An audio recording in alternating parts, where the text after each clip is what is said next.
Yang pertama pasti gambar, Pak. Gambar di sini untuk mendesain sebuah kapal pastinya kan perlu gambar. Kita nggak mungkin pakai feeling, Pak. Nah, itu yang menjadi acuan dasar utama kita yaitu gambar. Jadi gimana cara menggambar lambung kapal ini. Jadi kita tanpa membuat kapal, kita sudah tahu kapal ini akan gimana ya, akan terapung dengan jarak dari bawah sampai sini berapa. Jadi itu cuma pakai perhitungan seperti itu. Jadi kita tanpa membuat kapal dulu dan dicelupkan ke air, kita sudah tahu kapal ini akan tenggelam sampai berapa lambungnya, seperti itu, Pak. Berarti harus presisi betul, Pak ya. Kalau ada miring sedikit mungkin bisa bikin tenggelam itu, Pak ya. Ya, jadi di situ nanti ada toleransi. Maka dari itu nanti ada praktek bengkel juga. Jadi selain kita menggambar, kita harus mengimplementasikan dalam bentuk praktek. Yang pastinya kalian udah pernah tahu pasti untuk gerinda, welding, ini yang sering hits di sini welding, Pak. Pengelasan. Jadi untuk menggabungkan apa ya, sebuah kapal terutama di baja, pastikan perlu namanya pengelasan, Pak. Jadi di sini itu lebih ditekankan di pengelasan pertama. Jadi anak-anak jadi bisa mengelas. Jadi enggak hanya nantinya terjun di galangan, tapi bisa terjun di migas untuk pengelasan. Salah satunya potensinya di konstruksi kapal baja seperti itu, Pak. Ya ini Pak Anam. Jadi di jurusan konstruksi kapal baja ini memang ada namanya pelajaran adaptif, ada pelajaran normatif, ada pelajaran apa namanya, produktif. Nah, mungkin adik-adik SMP ini belum paham itu. Pelajaran adaptif itu ya yang umum-umum. Kalau produktif itu pelajaran jurusan. Kalau di kelas 1 itu ada pelajaran gambar. Gambarnya pakai software AutoCAD. Jadi software untuk desain kapal namanya AutoCAD. Nah, oleh sebab itu ini bentuk salah satu miniatur namanya maket kapal. Ini belum jadi ya. Ini belum jadi. Ini baru setengah jadi, mungkin 50% atau 65 ya, sekitar segitu ya. Ini nanti masih dicat, dikasih mesin, dikasih remote. Biasanya kalau bulan puasa sore hari menjelang maghrib itu banyak sekali di pantai-pantai anak-anak pada main seperti ini. Ini juga dilombakan cara membuatnya, dilombakan kecepatannya, macam-macam tergantung kategorinya. Lah nanti kalau mau belajar seperti ini di Pak Dana, ya mulai gambarnya, perhitungannya, kapal itu tidak oleng, trim namanya kalau di dunia perkapalan, tidak nyungsep ya, biar imbang, biar balance. Ini garisnya, ada garisnya. Kenapa kapal yang tercelup itu warnanya harus merah? Itu ada artinya. Nah, kalau pengen tahu nanti masuk SMK konstruksi kapal baja yang SMP ini atau MTS. Terus kemudian sampai selesai dicat dan seterusnya. Nah, ini nanti bisa dikasih mesin sama remote. Nah, ini masuk program ekstrakurikuler. Biasanya hari apa? Hari Selasa ya. Hari Selasa anak-anak itu kelas 1, kelas 2 latihan membuat ini. Terus kemudian ya ini hasilnya kakak-kakak tingkat, mungkin ada yang satu asrama dengan peserta di sini ya. Ini belum jadi kebetulan belum jadi, belum ada mesinnya, belum ada remote-nya. Kalau sudah jadi nanti bisa dipraktekkan di bawah pesawat itu. Ada kolam renang itu bisa dijadikan tempat untuk lomba banter-banteran, nyetir kapal walaupun miniatur. Ini salah satu bentuk produk dari anak-anak TKKB atau KKB membuat maket atau miniatur kapal. Tapi tidak hanya ini. Nanti kelas 2 itu mulai magangnya di galangan. Nah, kita jurusan ini sudah banyak kerjasama atau MOU galangan-galangan yang ada di Pantura ini. Sudah banyak sekali. Mulai dari timur ada LMI Lamongan Marine Industri, ada TRD di Tunggul, ada Lintek di Paciran, itu kita sudah MOU ke sana. Lah, itu tempat bengkel sesungguhnya anak-anak belajar kapal di situ, mulai ngelas, mulai welding, drilling, sampai painting ya, ada balancing, ada marking, banyak sekali. Nah, itu yang dipelajari. Sampai mempelajari gambar, ngelas, sampai ngecat kapal. Nah, terus kemudian di situ ngelasnya beda, ngelas kapal dengan ngelas pager, sangat beda sekali. Kalau orang umum mungkin sama, tapi sangat beda sekali antara ngelas pagar dengan ngelas kapal. Lak dipadak nih podo ngelas pager, wah kapalnya bocor kabeh, tenggelam nanti ya. Beda, sangat beda sekali. Tapi orang ngelas kapal dipakai untuk ngelas pagar sudah sangat baik, bahkan rugi entek. Elektrodanya dipakai untuk ngelas seperti kapal, memang kualitasnya juga beda. Nah, itu kalau penasaran coba nanti masuk di konstruksi kapal baja. Nah, tamatannya nanti insya Allah kita juga kerjasama dengan lembaga yang sangat besar sekali di Surabaya sana, bisa memberikan sertifikat untuk tambahan sampai ngelamar kerja. Memang jurusan ini tujuannya memang untuk kerja ya, memang dilatih skillnya, jurusan untuk kerja. Jadi bukan nggak boleh, ya boleh saja terus kuliah, lulus KKB kuliah boleh, tapi lebih baik kerja. Dengan bekerja nanti sampean nggak nganggur, dapat gaji yang banyak, karena di galangan itu pasti gajinya besar biasanya gitu. Nah, saya kira itu Pak Sofi. Apalagi yang kerja di galangan itu adalah santri, memungkinkan bagi bos-bos untuk memilih santri karena trust ya, karena mereka memungkinkan lebih percaya dengan selain skill juga ada akhlak yang bagus, juga ada trust yang kemungkinan lebih dipilih daripada mereka yang tidak seberapa mempunyai religiositas. Dan kita masih stay tune lagi, stay tune di Persada TV. Kali ini kita break dulu, kasih kesempatan bagi Simponi Nada masih bersama Tadarus Budaya.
Terima kasih pemirsa Persada TV yang ada di rumah dan yang masih ditemani sama camilannya, sama kopi-kopinya. Silakan dinikmati sambil mendengarkan cerita-cerita dan ilmu-ilmu yang menarik dengan adanya Tadarus Budaya ini. Kita kembali ke Pak Anam.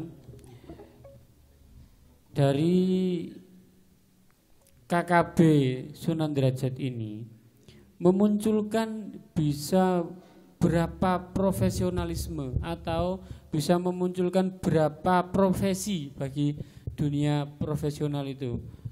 Mungkin bisa ngelas profesi atau di apa saja Pak, memungkinkan berapa saja dan kemungkinan nanti bisa bekerja di mana saja. Iya, terima kasih.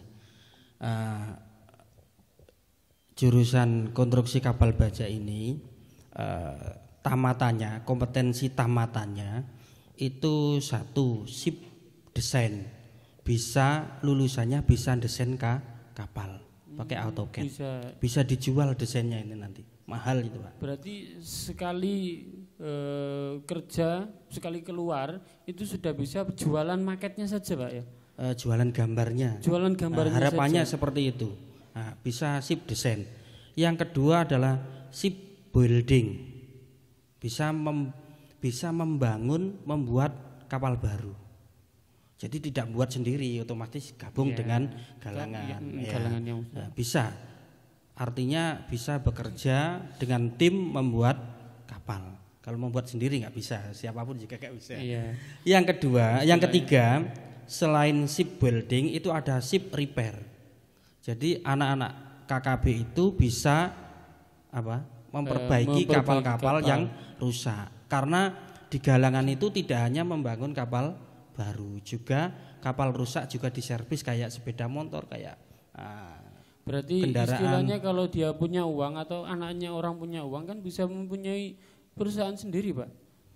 Sampai sebegitu Pak ya? Kalau miliarder juga bisa, karena sekali kapal itu diperbaiki ya miliaran. Misalkan kapal kargo misalkan atau kapal perang diperbaiki, sekali perbaikan biayanya bisa 1 miliar lebih.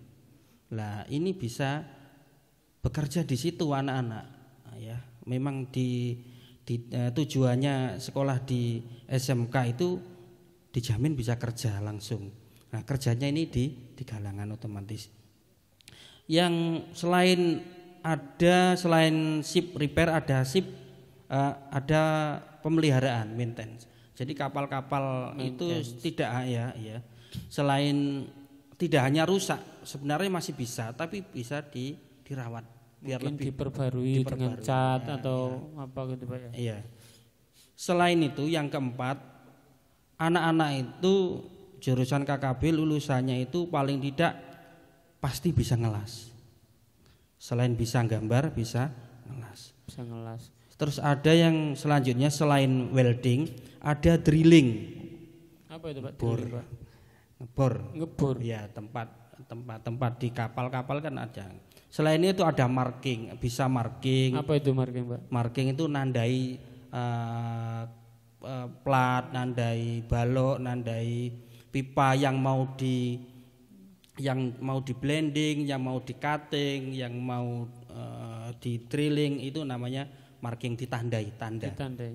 Ya, mestinya dengan ilmu dan presisi yang pas gitu Pak ya, untuk tujuan setelah di marking itu di cutting, dipotong. Motongnya enggak pakai geraji serekeser, enggak. Kita motongnya pakai api dengan kesudut berapa, namanya bevel ya kalau di kapal ya. Dengan sudut berapa pakai api itu bisa. Nah, motongnya pakai api ya. Kalau orang-orang biasa pakai api pasti takut dulu mendengarkan suaranya api, sudah ngeri itu. Selain itu ada blasting, amplas. Amplas, tapi amplasnya masa amplas kapal sakmen gede ini pakai amplas itu enggak. Kita amplasnya pakai pasir ya. Nah, pakai pasir. Jadi di blasting sebelum di painting itu di blasting di amplas. Di amplas mungkin bisa di foto-fotonya anak itu sebenarnya ada. Setelah itu selain itu semua, terus yang terakhir kelas 3 itu ada LSP industri. Jadi anak-anak dibekali dengan sertifikat yang levelnya industri di Surabaya. Kalau nanti itu ngelamar, bukti fisiknya ya sertifikat itu.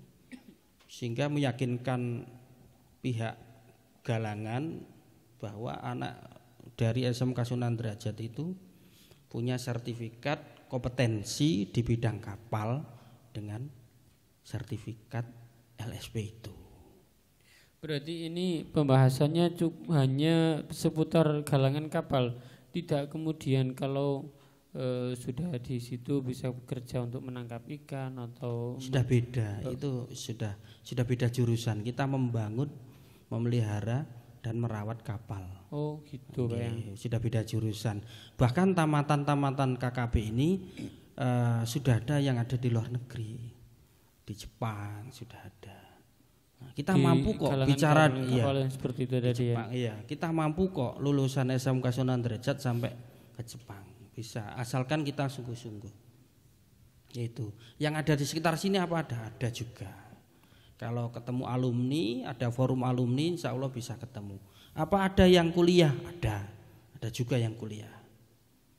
Gitu. Ada yang kuliah, ada yang kerja di lokal, ada yang kerja di internasional. Itu tahmatannya seperti itu. Untuk Pak Dana, kegiatan yang semacam itu apakah tidak melelahkan, Pak? Atau bagaimana soroi di gone galangan kapal mungkin panas atau apa kayak gitu? Kesan yang mungkin nggak enak atau bahagia di dalam melakukan praktik sama anak-anak itu bagaimana? Iya Pak, jadi untuk terlebih ke situ, jadi sebelumnya kan tadi udah disinggung terkait fundamental. Jadi fundamental itu apa? Jadi mental yang paling apa ya, paling utama lah, fondasinya, paling dasar. Jadi anak-anak udah dicintai di dunia itu pertama. Selanjutnya ada namanya etos kerja. Ini yang menjadi tujuan utama kami juga di Konstruksi Kapal Baja. Jadi etos kerja itu apa seperti apa? Jadi dia melakukan kerja secara etos. Jadi sungguh-sungguh dengan komitmen dan juga kompeten pastinya. Itu yang pertama. Jadi kalau dia udah senang dengan dunianya, terusan juga kompeten. Jadi insya Allah untuk kerasan itu lebih enak Pak. Jadi yang pertama itu pastinya itu tadi, cintai dulu dunia kalian. Habis itu baru kalian untuk kompetensi di situ, seperti itu Pak. Untuk praktek kerja lapangannya itu di mana saja Pak? Yang sudah MOU dan yang paling jauh di mana? Jadi untuk praktek kerja lapangan, jadi seperti yang disampaikan Pak Anang sebelumnya, jadi terutama di jurusan Konstruksi Kapal Baja Pak, di Lamongan itu terdapat 4 perusahaan. Ya, yang kemarin itu dibagi 3. Jadi yang